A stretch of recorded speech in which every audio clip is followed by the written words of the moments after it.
Alright, so if you guys haven't picked this up already, I really love the sport of volleyball. Like, when I say love, it's to the extent of dedicating the last 7 years of my life in order to get as good as I possibly can at this sport. As I find myself learning something new about the sport of volleyball each day, there's a big problem that popped into my mind. The game of volleyball is like super complex and really hard to understand if you're a beginner. So without further ado, that's the point of today's video. This video will contain all the information you'll need to start off your career as a volleyball player. Now, I do understand that there are a lot of other good volleyball tutorials out there, but I feel that those are a little bit outdated. Like, when I was doing my research, I found that most of those videos were made like 8 to 10 years ago, and the game of volleyball has changed a lot since then. Let's get started. So before you're actually able to start practicing volleyball, there are a couple of pieces of equipment that you will need, but thankfully, unlike a lot of other sports, the cost of equipment is relatively low. So these things that you'll need in order to play volleyball, they won't break the bank for you. So there are 2 things that you'll absolutely need, and then there's a third that's more of just a recommendation that I would have for newer volleyball players. The first thing you're absolutely going to need is a volleyball.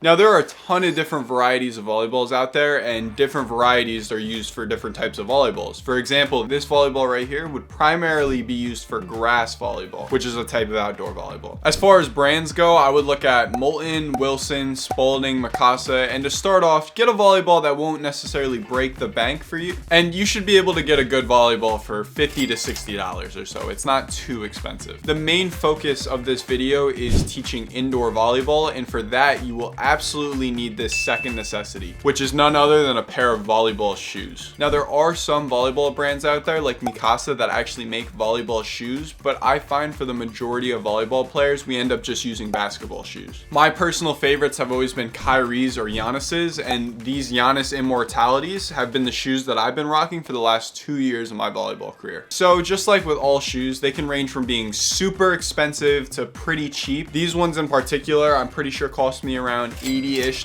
The biggest thing to note here is that you need to find a pair of shoes that are comfortable for you. Everybody has different preferences when it comes to an indoor athletic shoe, and you just need to find the one that'll work best for you. And the third piece of equipment that isn't necessarily a necessity for volleyball, but I highly recommend, is a pair of knee pads. There's a decent amount of what we call hitting the floor in volleyball, and if you're not used to hitting the floor, you can end up with some pretty nasty bruises on your knees. So what I recommend is starting off by wearing knee pads, and then as you get more comfortable as a volleyball player, maybe you decide you don't want to wear them anymore, and then you won't need to. I've been playing volleyball myself for around 7 years now, and I'd say for the first 3 to 4 years I was wearing knee pads. But there came a point in my volleyball career where I decided I would no longer need knee pads, and I decided to start playing without them. But for a beginner volleyball player, I recommend that you start off with a pair of knee pads. Again, there's a bunch of brands of knee pads out there. I don't think it necessarily matters which type you have. I know Mikasa and Nike both make pairs. Usually they end up costing around $25 to $30, so they're not too expensive either. Pro volleyball tip though, make sure to wash them every couple of weeks. If not, your volleyball/gym bag is gonna smell like the bubonic plague. With that out of the way, let's get into the basic introduction of volleyball. Volleyball is played by 2 teams of 6 players on a rectangular court with a net in the middle of it. Each side of the court will have one line on it, and this is called the 10-foot line. The 10-foot line is, well, approximately 10 feet away from where the net is. 3 of the 6 volleyball players will be in front of this line and will be considered the front row players. The remaining 3 players will be behind this line, and they will be considered the back row players. The objective of volleyball is to get the volleyball to land on the other team's side within the playing area. If the volleyball lands on the other team's side, you will be rewarded with a point. Most indoor volleyball games are played to a score of 25. Whichever team reaches 25 points first will be rewarded with a set win. If you are playing best 3 out of 5, you will need 3 set wins in order to win the volleyball match. This is the groundwork for the sport of volleyball. So now that we know how the game works, let's get into some more in-depth rules and terms that you need to know as a volleyball player. First term that we need to know as volleyball players is a volleyball rally. This is the term used when both teams are actually, well, playing volleyball. Let me explain. A volleyball rally is initiated by a serve. One player on one team will take the volleyball and hit it over the net, and this is what's called a serve. Once the serve occurs, the volleyball rally is considered live until one team scores a point. Each volleyball team has 3 touches to get the volleyball back over the net onto the opposing team's side. Although each team has 3 touches, not all of them are required to send the ball over the net. Now, earlier I mentioned that one of the ways a volleyball rally can end is if the volleyball hits one of the team's sides inside the playing area. Once this happens, the volleyball rally would be considered ended, and another serve would be needed in order for either team to score a point. There are a couple of other different ways in which a volleyball rally can end. Number 1, if volleyball team A hits the volleyball out of bounds. So volleyball team sends the volleyball over the net and it doesn't land inside volleyball team B's playing area, volleyball team B would get a point. Number 2, if volleyball team A were to send the volleyball over the net, but it's going out of bounds and a player on volleyball team B touches the ball and then it hits the floor out of bounds, volleyball team A would score the point. This is because the bodies of volleyball players are considered extensions of the volleyball court. Even if you touch a volleyball that's clearly going out of bounds, and because the volleyball touched you and landed out of bounds, it would be the other team's point. Now, there are some illegal volleyball actions that if you were to do, it would give the other team a point, but we'll get into those at a later point. So now let's talk about what happens after a team scores a point. If the serving team were to score the point, whoever just served the volleyball would go back to the service line, which is just another way of saying the back line of a volleyball court, and would serve again. If the receiving team were to score a point, then they will be doing something known as a volleyball rotation. And let me just say, without a doubt, the most complicated thing in the sport of volleyball is volleyball rotations, but we're gonna go through the simple version for the sake of this video not being an hour and a half long. When the receiving volleyball team wins the point, all players on the floor are gonna rotate one spot clockwise. So as I mentioned earlier, there are 3 front row players and 3 back row players. When this clockwise rotation happens, the player in the front row on the right will now become back row on the right, and the player on the back row on the left will now become front row on the left. This is what's known as a volleyball rotation. Now, the player that just rotated to the back right spot on the volleyball court, that player is going to be the server for that team's rotation. He or she is going to go back to the service line and serve the volleyball as many times as they keep scoring points. Once they lose a point, the other volleyball team does one rotation and then they'll serve. And this process will go back and forth throughout the entirety of a volleyball match. This is the simplest way I could break down volleyball rotations, but let me just tell you, it does get very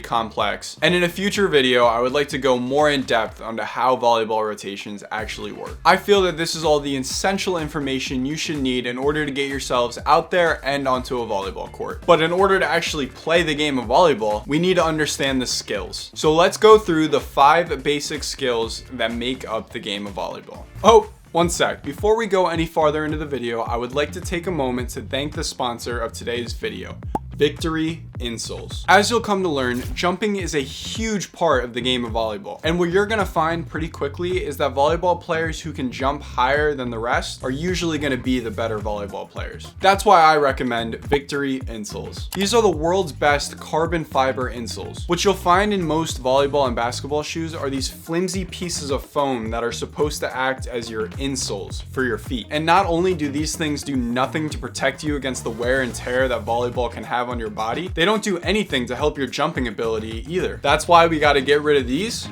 and replace them with VKTRY. These insoles are made out of carbon fiber and act like a spring that you can put in your shoes. On average, they help volleyball players jump at least a couple of inches high. I've been playing with VKTRY insoles in my shoes for over a year now, and I can say without a doubt that they're one of the reasons that I have been injury-free playing volleyball for the past year. I played in over 28 matches of volleyball this last season, and that is thousands of points. And I can say with confidence that I would not have been able to get through all of it if I did not have these VKTRY insoles in my shoes. They kept me feeling fast on my feet and bouncy throughout the entire volleyball season. And that's why I recommend that all volleyball players go and pick up a pair for themselves. You can use the first link in the description to get you 20% off your first pair of VKTRY insoles. What can I say? I'm all here for products that help you play better volleyball. And without a doubt in my mind, that's what I know that VKTRY does for me. And again, thank you to VKTRY for being the sponsor of this video. Let's hop right back into it. The first skill is called forearm pass. passing. This is considered to be the most important skill in the game of volleyball. There are two commonly accepted ways of forearm passing. Let me show you both of them real quick. The first one, for simplicity's sake, we're just gonna call the rock method. You're gonna take one hand and create a fist, and your other hand is gonna wrap around that fist, and your thumbs are gonna be pointed parallel together. What I have just created here is what's known as the platform. And this is the area that you create all the way from your hands to approximately your elbows. The platform is what you use to pass a volleyball. The other method of forearm passing is just a little bit different. Again,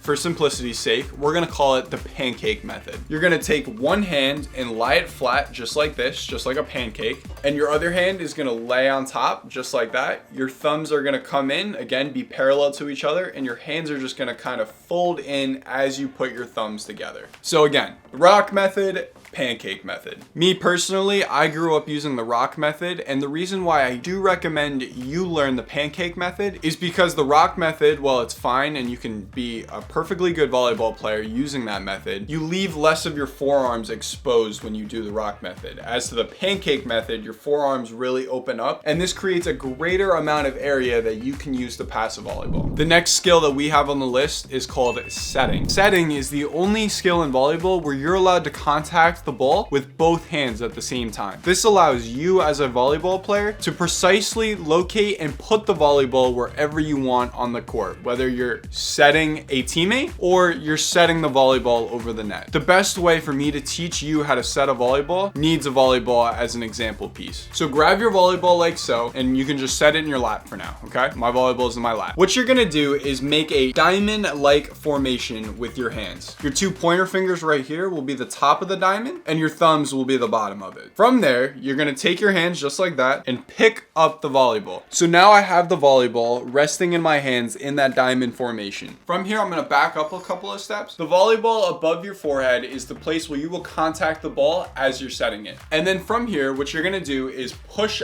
up the volleyball through your fingertips. So just push it up. And once you do this enough times, you're gonna speed it up.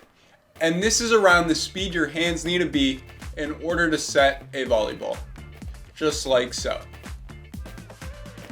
This is something that's definitely going to take you some practice, and even as you saw before, as I was trying to do it a little slower, it actually threw me off because I've just been so used to doing it quickly all this time. But yeah, with a little bit of practice, you'll be able to learn how to set a volleyball. The third skill, and arguably the most fun skill in volleyball, is the art of spiking / hitting the volleyball. This is where all the crazy cool volleyball highlights are created, and you see people go up and hit the volleyball super hard, and probably one of the reasons you're watching this video right now because you're thinking to yourself, hey, I want to learn how to do that. The hitting / spiking of a volleyball is most commonly used by one team as their third contact. So let's take the three skills that we've been over. The first one, the forearm pass, is usually the first contact. Then comes the set, which is the second contact. And then the third contact would be the spike / hit. This is also the skill where jumping plays a huge role, because as you go to hit the volleyball, in order to get yourself in a position to hit the volleyball over the net, you're gonna have to jump. So hitting / spiking includes a jump, and then the actual hit where you make contact with a volleyball. In order to do this, you're gonna need to learn something called the 3-step approach. In order to see a lot of hitting or spikes in your volleyball matches, you're definitely gonna need some volleyball players with at least an intermediate, I would say, level of experience when it comes to volleyball. This is because it takes a lot of precise and controlled touches in order to be able to spike the volleyball and be successful with it. So for now, that's all I'm gonna say about the hitting / spiking skill in the game of volleyball. FYI, most players will call it hitting, some will call it spiking, so you can decide what you want to call it. Hitting or spiking, whatever you prefer, comment down below. And then we have the fourth skill in volleyball, which is called the serve. This skill is up there with forearm passing as either being the most important or the second most important skill in volleyball. This is because out of all the skills in volleyball, serving is the only skill in volleyball where a player has complete control on the outcome of the skill. For an example, when it comes to hitting, how well you hit is is mostly dependent on how well the set is. And for setting, how good of a set you can produce is usually based on where the pass goes. When it comes to serving, none of this is an effect because you have complete control over the entire action. If you're able to develop great serving skills, you are going to be immensely valuable to your volleyball team. I will quickly explain the two main types of volleyball serves and then the two variations that come with both of them. The first type of serve is called the float serve. This is when you take the volleyball with your offhand, and it's usually just a tiny little toss in front of your face, and you're going to hit the volleyball with a flat hand. When you hit the volleyball with a flat hand, what happens is the volleyball, instead of spinning over the net, is going to float just like this. And if you're able to do it really well and get a good contact point on your serve, you're going to be able to watch your serve go like this over the net, making it super difficult for the other team to pass. The other type of serve is called a topspin serve or a topper. For this serve, what you'll see a lot of volleyball players do is take their dominant hand and use that to toss the volleyball. Since I'm a left-handed player, I would take my left hand like this, and in order to initiate a topspin serve, what most players will do is kind of flick their wrist up like that. And as you can see, when I do that, it creates a front spin on the volleyball, and that's what gives the serve its name, the topspin serve. After I do my topspin toss, what I will do is swing through the volleyball. So just like you do when you hit a volleyball, which I guess this will quick hitting tutorial as well, you're gonna take your non-dominant hand and use it as a guide, and as you toss the volleyball, you're gonna create what I like to call a bow. You're gonna take your dominant swinging hand back and create a bow, which is this right here, and you're gonna wait till that volleyball reaches the highest possible point you can contact it at. Once it reaches that point, you're gonna use all the momentum of your body to swing through that volleyball, and you're gonna snap your wrist right when you make contact with that volleyball. This is gonna give that ball even more topspin, and it allows for a lot of volleyball players to hit it super fast. And volleyball, it's a game of speed. So if you're able to hit a fast topspin serve, it's gonna give the other team a bunch of problems. Hopefully I don't break anything, but now in real time, I'm gonna show you what a topspin serve / hitting motion looks like. Toss it up like, oh, you're gonna toss the volleyball up. Okay, I don't actually have enough room for that. So those are the two types of serve, your float and your topspin. Now there's two variations of each type of serve. I'll quickly explain both. There's the standing and the jump variations of serving. The standing is the easier variation of each serve, and the jump is the more complex version. And again, for a jump topspin serve, same thing. You're gonna toss that volleyball and jump into it before you hit it. While you'll see a lot of volleyball players either do a standing or a jump float, the more commonly accepted way of doing a topspin serve is with a jump. And that leads us to our last skill in the game of volleyball, which is the block. Blocking is used as a first line of defense for the other team's hitting. All three of the front row volleyball players are considered blockers, and their job is to block the player adjacent to them on the opposing team when they're trying to hit. The main point of blocking is to take up as much hitting area as possible, so the other team's player has to either hit around you or they're gonna get blocked. In order to practice blocking, what you're gonna do is stand up at a volleyball net with your hands out like this. You want your elbows up and not down at your side, because most of the time you want to be able to get up in the air as quickly as possible. Then, right when you're about to block, you're gonna jump up with all your momentum and push your hands over the net like so. You want to fan out your fingers so you're taking up as much area as possible, and then when you come down, you're gonna take your hands over the net and land on your feet. Most of the time, you're not allowed to reach over the volleyball net in order to hit the volleyball. So say if one of your teammates were to set the volleyball super tight to the net and they actually set it over, you're not allowed to go up and try and hit the volleyball because it's considered to being in the other team's territory. Blocking, on the other hand, it is perfectly normal and okay to reach over the net as long as you're not touching the net. A net touch is a violation, and if you do get caught doing it, it will result in a point for the other team. So those are the 5 main skills in volleyball. What I recommend is you take some time to learn each and every one of them, because at one point or another in your volleyball career, you're gonna find yourself doing each and every one of these. There are some volleyball positions that do more of one skill than another, but for the most part, we wanna be well-rounded volleyball players, and this means taking the time necessary in order to have at least a floor-level understanding of each volleyball skill. So there you have it. Now you know the basics and introduction to the game of volleyball. In my next volleyball tutorial video, we're gonna be breaking down the volleyball positions. Now the next step is choosing a volleyball position. position. If you want to see my advice and recommendations for choosing your volleyball position, make sure this video gets 1,000 likes, and that will be the next tutorial volleyball video that I drop. Thank you guys so much for watching. If you like this video, make sure to leave a like on it, comment down below what the most helpful piece of advice you picked up on was, and make sure to subscribe if you're new. I promise you, you won't regret it. I'll catch you in the next one. Peace.